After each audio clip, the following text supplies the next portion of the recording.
How do we overcome trauma in our lives? That's the question we're going to be addressing today on Flourish-Meant. I'm your host, Tina Yeager. Flourish-Meant is sponsored by Access More.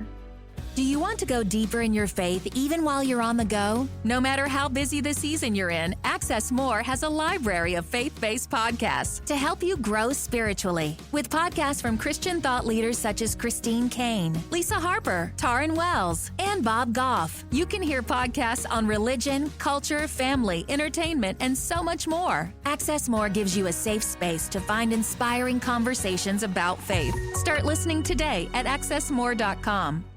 Today, I have a very experienced expert guest.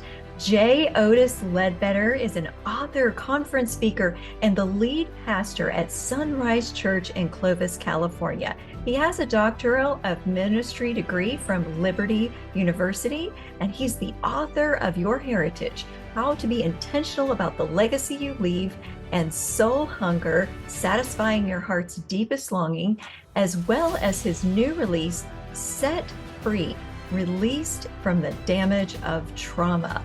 Welcome, Dr. Ledbetter. I am so delighted to have you on Flourish-Meant today. Thank you, Tina. Thank you for having me and sharing your footprint with me so I might get my message out. Tell us a little bit about your heart for helping people get through trauma. Why did you select this particular topic in the broad range of things you could have addressed, having been in ministry for so long and written other books? Why was this something that you feel you were led to talk about in your recent release? Actually, like some authors, you'll understand this. I thought Soul Hunger, my last book, would be my last book. I just was done with writing, and I have written all my life. Being a pastor, I manuscript all my sermons, and I told my assistant, I said, this is going to be my last one. And she said, yeah, right. But I really thought it would be. And I give part of my time to be on a nonprofit board. It's called Parenting Partners. And what we do is we go into independent school districts, and the government funds it, and they require it, so they fund it. And we go into independent school districts with a Parenting Enhancement Program. And we're in many of the southern independent districts. And I was sitting in a board meeting, and the president came in, and he said, well, we've got something new from the Board of Education coming down from Washington, D.C. We've got to write a new curriculum, and the title of it would be Trauma Informed. Well, that caught my attention. Trauma Informed. What is trauma informed? I went on, and to find out what it was, I called the school district here in Fresno to find out what it was, and I had a talk with the gentleman that's in charge of that there, and I realized that what COVID had done to the children and to the parents of the children was now, as they were gathering back to school, the trauma that it caused was unbelievable. They couldn't teach the kids. The teachers couldn't get the kids in the classroom, couldn't teach. And in Fresno, unfortunately, the Fresno Unified, 90% of the kids live below the poverty line. 90%. And the trauma that was happening there, my heart I said, my heart can't take this. I've got to do something about it. And then I was listening to a speaker for Teen Challenge, which is a national organization.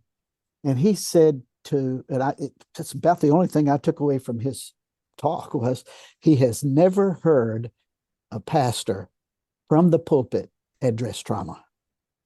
Never. And you know what I said to myself? I thought back, I said, I haven't addressed it straight on.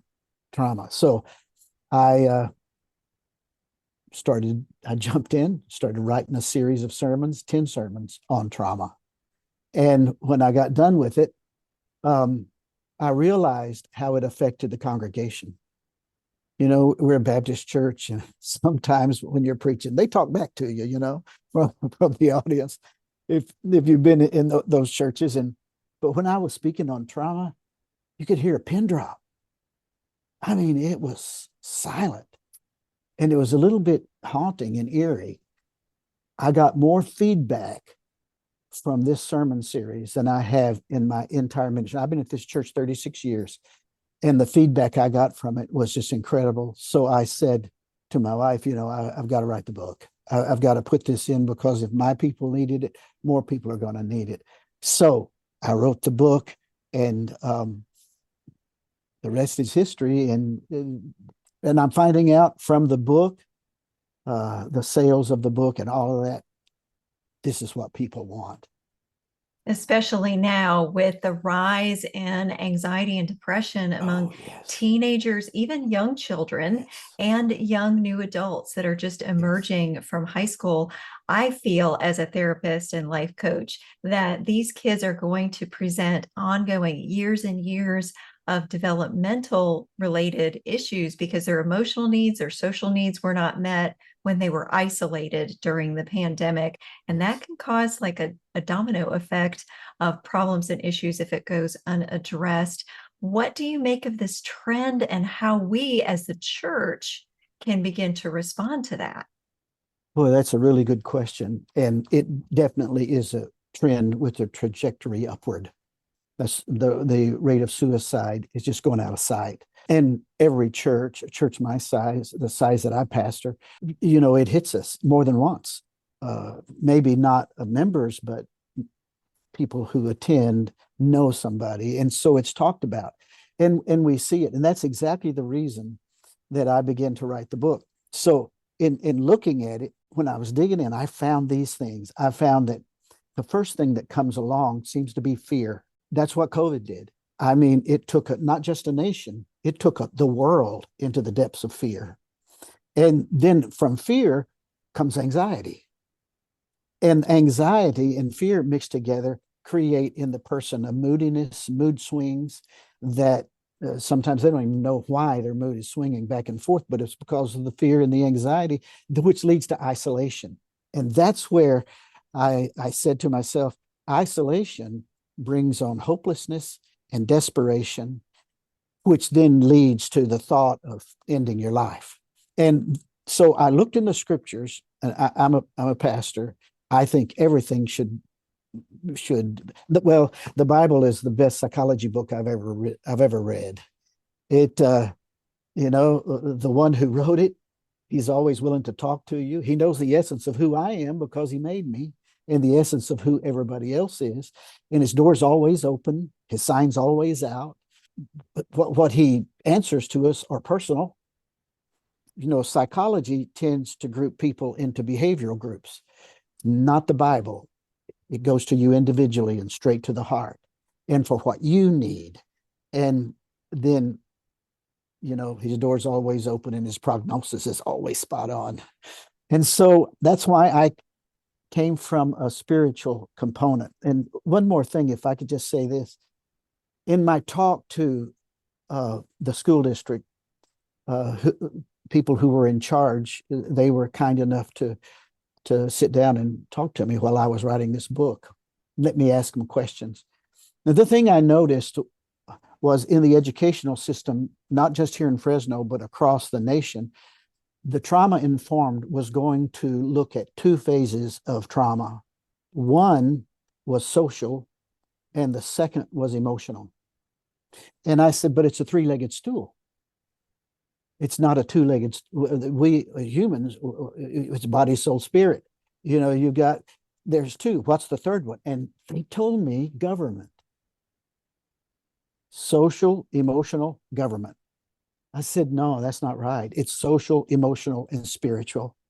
And we cannot leave the spiritual out, or you're trying to sit on a two-legged stool. And that's what they're trying to do. And that's why I don't think it's been as successful. The spiritual cannot be left out. So thus I wrote the book from the spiritual standpoint. And when I went into the Bible, I found all of those people that we put on a pedestal, those plaster saints that we look at, they all suffered trauma. And the Bible shows us how they were brought out of it, how they were released from the damage of that trauma. And before I say anything else, I want to define trauma. that trauma is not an event. Most people think the traumatic event is the trauma. It's not.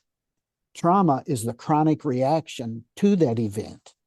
That's why 3 people can have the same event and only one suffer trauma, because the others are reacting to that trauma. And so that's where I went with the book. And I think it's really helpful when people see these people that they put on a pedestal suffering the same thing they suffer. That is so important, especially when we're talking about all ages of people, including children, to look at these issues from a holistic point of view, not just psychological, not just emotional and social, but also spiritual, because we are whole people and we need to address the whole person. And that spiritual part absolutely can't be left out. So I think this is going to be an important book for people to really look into from a church standpoint, from an educational standpoint, from a parent standpoint, or for anyone that's doing ministry to adults as well, or people to use for themselves. So Indeed. can you give us a link where we can contact you or stay following you and find a copy of your book for our own use or to recommend to others? Indeed. It's if you go to JO, those are my initials, James Otis, JOLedbetter.com. and /books, and it'll take you right to the books. There's other things, blogs and other things on that site. But if you put /books, you'll go right to the books. And all 9 of my books are there. Set Free is at the top.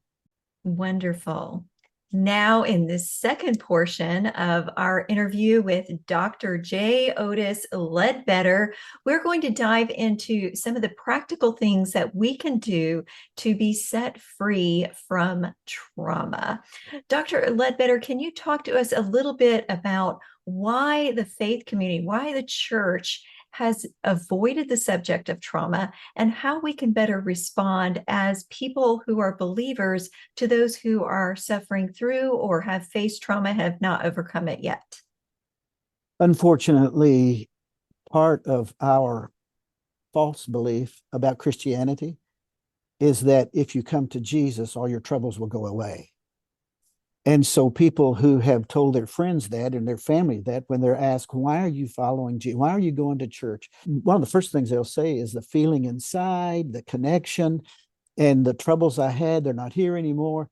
And I think it's more of an image thing now that I have taken that step, and my family didn't want me to, or that my friends were saying, what are you doing, church boy? That sort of thing. We don't want to go back there. Christians should not have troubles, we think. Everything should be rosy. And that's just not true. And so we sort of protect that. I think that's the main reason. But other reasons is we get comfortable with our pain. It's like I go with the children of Israel. I talk about Moses some in the book, the trauma he suffered. He thought he was in charge and God was going to use him to deliver an entire nation. And he took matters into his own hands, and he went out and he killed an Egyptian, and he buried him in a shallow grave. They found it, and the nation turned on him, and Pharaoh was out then for his hide, so he had to run to Midian. In 40 years he stayed in the Midian desert. The trauma of that, going from riches to rags, for a guy as important as Moses, as powerful as Moses, the trauma was tremendous. So much so that when God said, I'm going to send you back to take him out, he didn't want to go. He said, they won't trust me, they won't follow me, and I'm slow of speech. He had all kinds of things. But when he finally led Israel out of the bondage that they were in, they got across the Red Sea and they got into the area where there was going to be some fight. You're going to have to fight for what God's going to give you. It's a promised land, but there's going to be problems all the way to the promised land.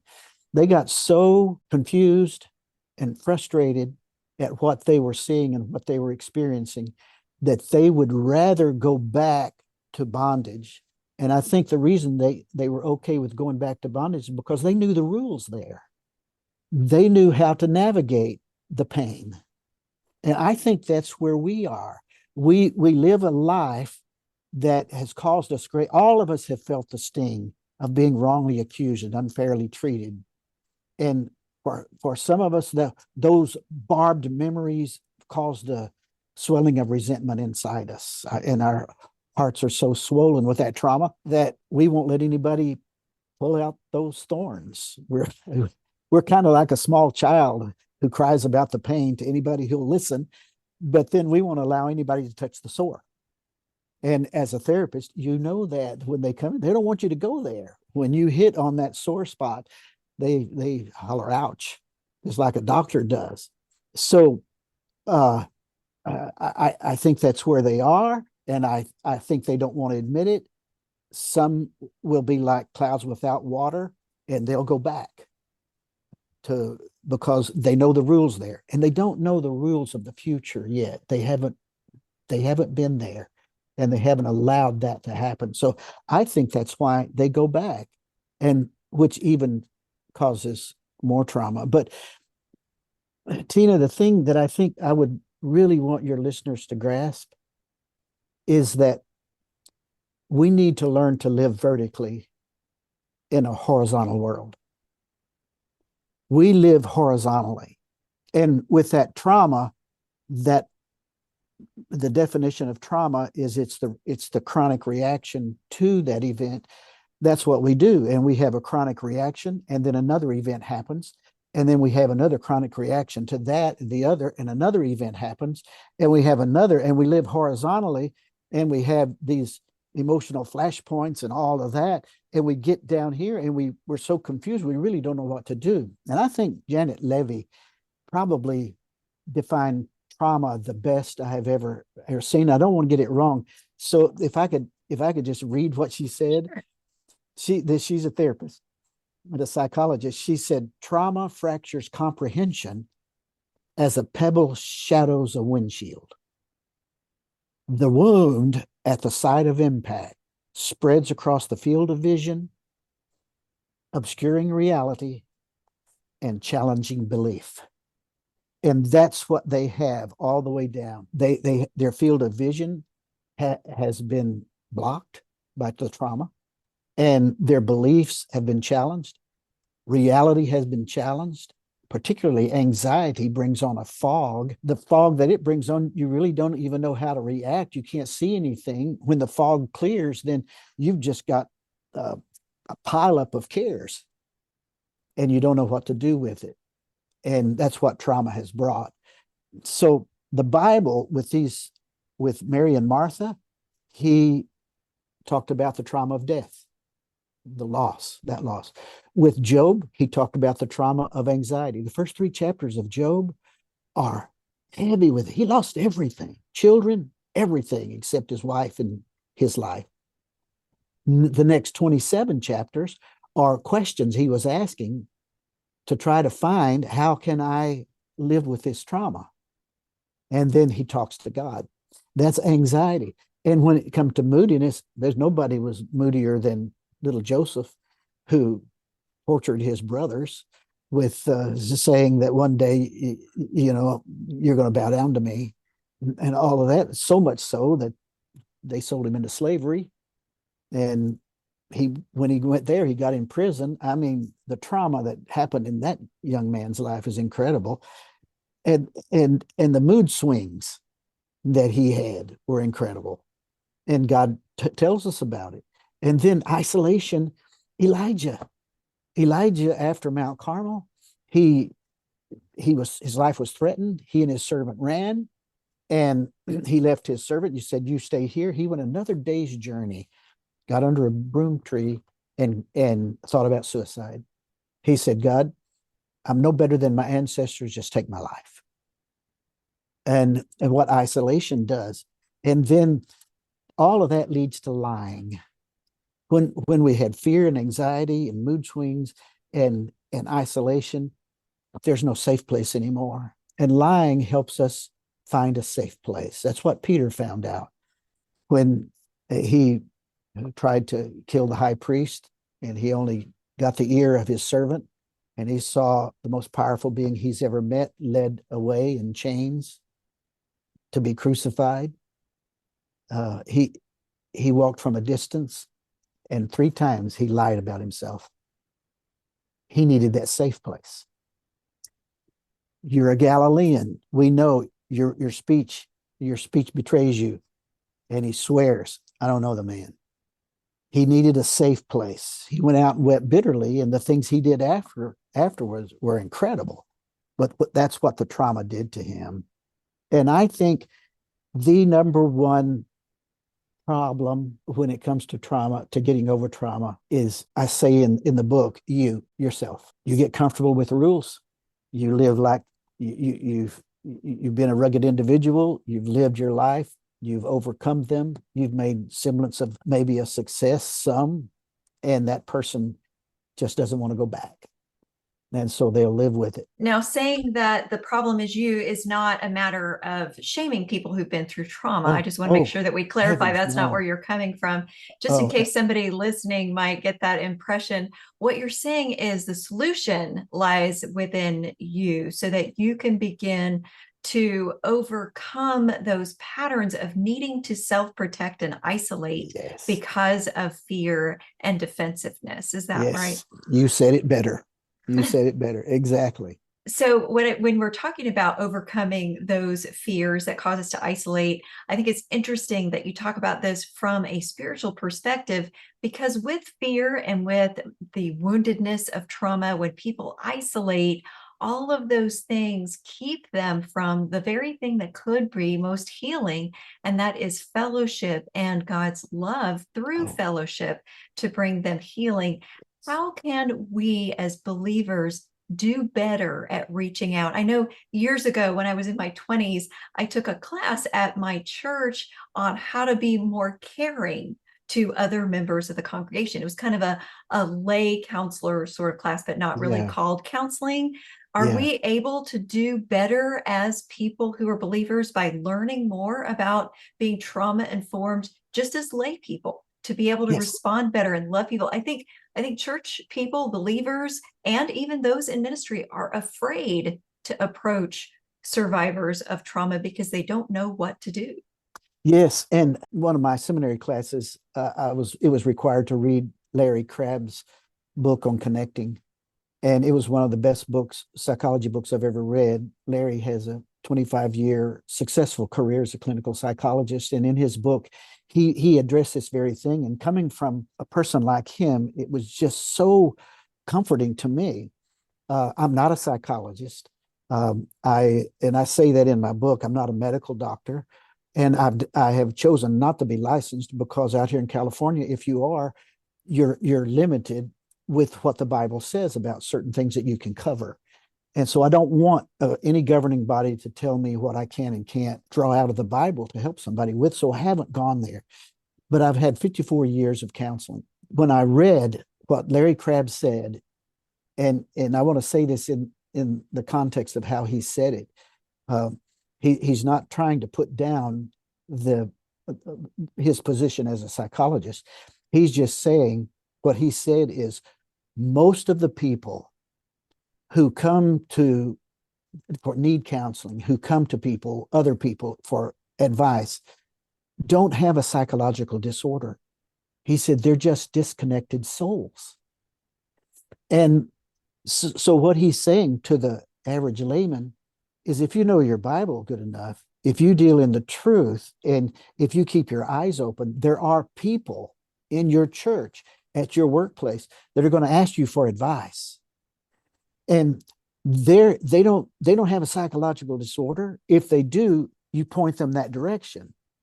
It's above the average person's pay grade, so you point them that direction. But if they don't, help them connect. That's so important. In the book I wrote before this, Soul Hunger, one of the things I said the number one hunger of the soul we have is intimacy or connection. And that's what God wants, the agape love. That's what the first fruit of the Spirit is love. He wants to connect with you.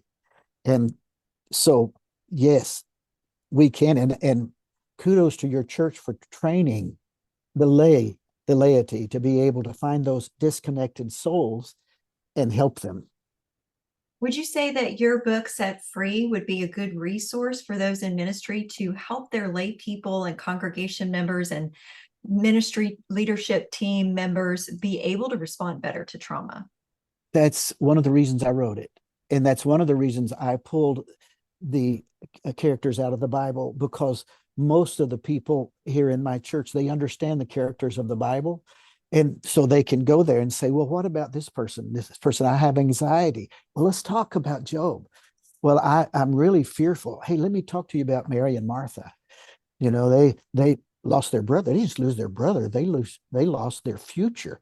In that culture, the female had no status in the inheritance at all.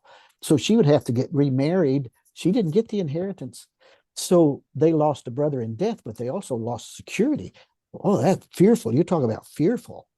And to be able to take these characters out of the Bible, and you have somebody that God has just put in our lap to be able to say, let's look at what they did and how they reacted, and how Mary and Martha went from fear to faith, how Job went from anxiety to assurance, how Joseph went to mood swings to maturity, how Elijah went from isolation to involvement, and how Peter went from lying to leadership. I mean, for crying out loud, he was chosen as the keynote speaker at Pentecost. It didn't start out very good for him, but look how they overcame the trauma and were successful. We've got the stories right there in front of us. Thank you so much for sharing all of this wonderful information. And I know that you've got much more to share. You probably have plenty of resources available on your website. Can you remind people how they can find you and get a copy of Set Free and your other books? Thank you. Yes. Go to J.O. That's my first and middle name, James Otis, joledbetter.com. And all of my books are on there. And there's a button on there for if you want to purchase them from me or from Amazon. A lot of people want Amazon because they've already got all their information there. That's me. I've got my information there, so I just go there. So you can do either there. But I appreciate you letting me say, and I appreciate what you do. My goodness, we need more. Thank you so much. You've been very gracious and filled with wisdom. I hope that all of you listening have enjoyed this conversation and your interest is piqued in learning how to better respond to trauma in your life and in the lives of those around you. And of course, I also hope that you come back for the next episode of Flourish-Meant. Flourish-Meant is part of the Spark Media Network and can be found on the Edify app.